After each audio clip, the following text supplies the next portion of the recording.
তো বন্ধুরা, অবশেষে সেই দিনটা চলেই এসেছে।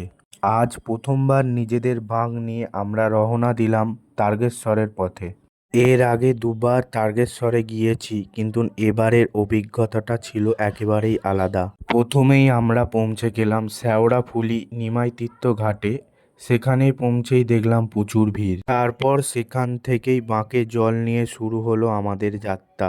পথে প্রথমেই পৌঁছে গেলাম ডাকাতকালী মন্দিরে। কিছুক্ষণ সেখানে থেকে আবার শুরু করলাম আমাদের পথ চলা।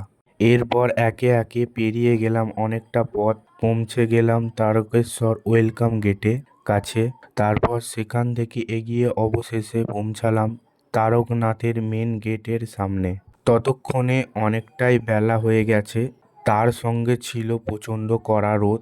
বাঘ নিয়ে এতটা পথ আসতে আসতে আমরা সবাই বেশ ক্লান্ত হয়ে পড়েছিলাম, কিন্তু বাবার দর্শনে কথা মনে পড়তেই যেন সব ক্লান্তি এক মুহূর্তে ভুলে গেলাম।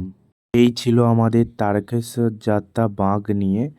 আর আপনারাও কবে গিয়েছেন অবশ্যই কমেন্ট করে জানাবেন।